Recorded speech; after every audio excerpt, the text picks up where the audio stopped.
Welcome back. So, £2.5 million. That's the cost of a new mega mosque, which is currently under construction near the Lake District. So this is the first Islamic centre. It's going to be built in Dalton-in-Furness.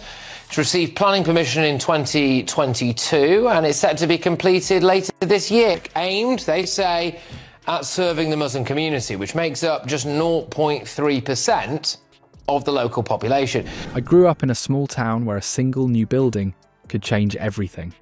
When I first heard about builders boycotting the Lake District Mosque project, I immediately recognised something familiar, that visceral reaction when you feel your community changing without your consent.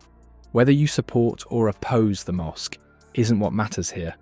What matters is understanding this unprecedented situation where everyday workers, not politicians, not activists, have effectively halted a major development through collective action.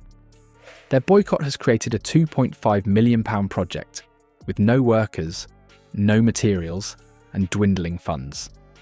Today we're exploring what happens when those expected to build a new vision of Britain decide they won't pick up their tools.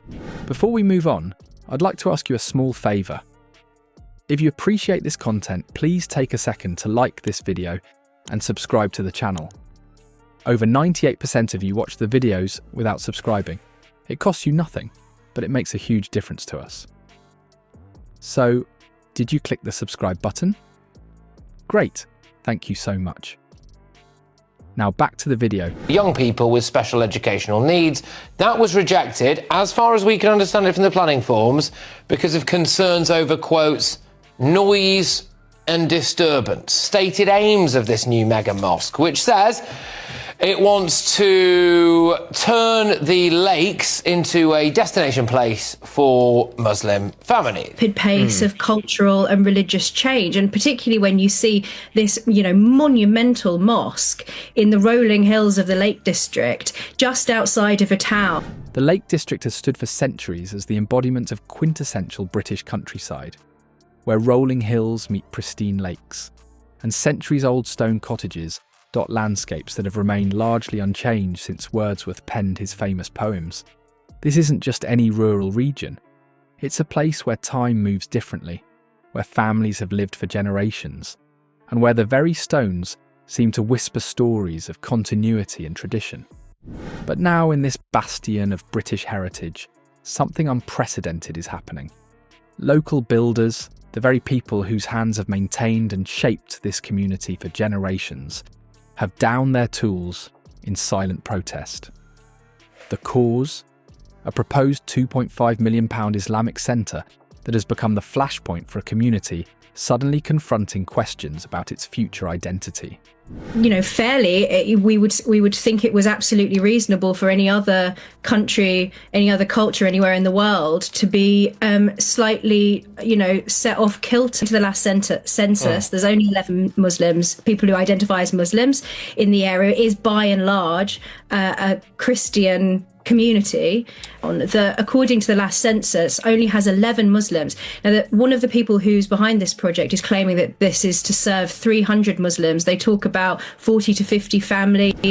The plans for this centre are substantial by local standards. Architectural drawings reveal not just prayer spaces, but extensive educational facilities, dedicated areas for burial services, and multi-purpose community rooms, all designed to serve a growing Muslim population that currently lacks any dedicated religious facilities within a 50-mile radius. For supporters, this represents essential infrastructure for community members who have long been underserved. For opponents, the scale alone signals a dramatic shift in the community's character. What makes this situation particularly fraught is the jarring contrast between the proposed modern structure and the Lake District's protected status as a UNESCO World Heritage Site, a designation earned precisely because of its unspoiled natural beauty and cultural significance.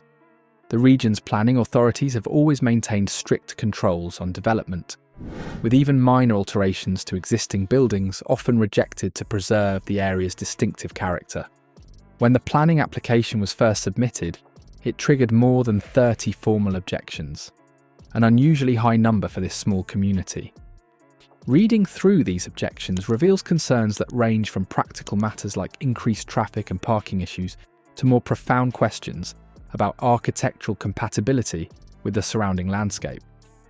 Some residents express fears that a building of this scale would forever alter the skyline that has defined their community for generations. The complexity deepens when examining the response from local officials. The council chamber has become a battlefield of competing visions, with lines drawn not along traditional political affiliations, but around fundamentally different interpretations of what constitutes legitimate community concern. We cannot allow prejudice to masquerade as planning objections, declared Councillor Margaret Fenwick at a recent heated meeting. These objections smell of intolerance dressed up as architectural criticism. Her colleague, Councillor James Harrington, offered a starkly different view. When did asking questions about scale and fit become a crime? My constituents aren't bigots for wanting to protect the character of a place they've spent their lives in. This tension in the Lake District mirrors similar conflicts unfolding across rural Britain, where communities that have experienced minimal demographic change for decades are now confronting rapid shifts in population and identity. What sets this case apart, however, is that the response hasn't come from politicians or organised activists. It's emerged organically from the working people who form the backbone of the community.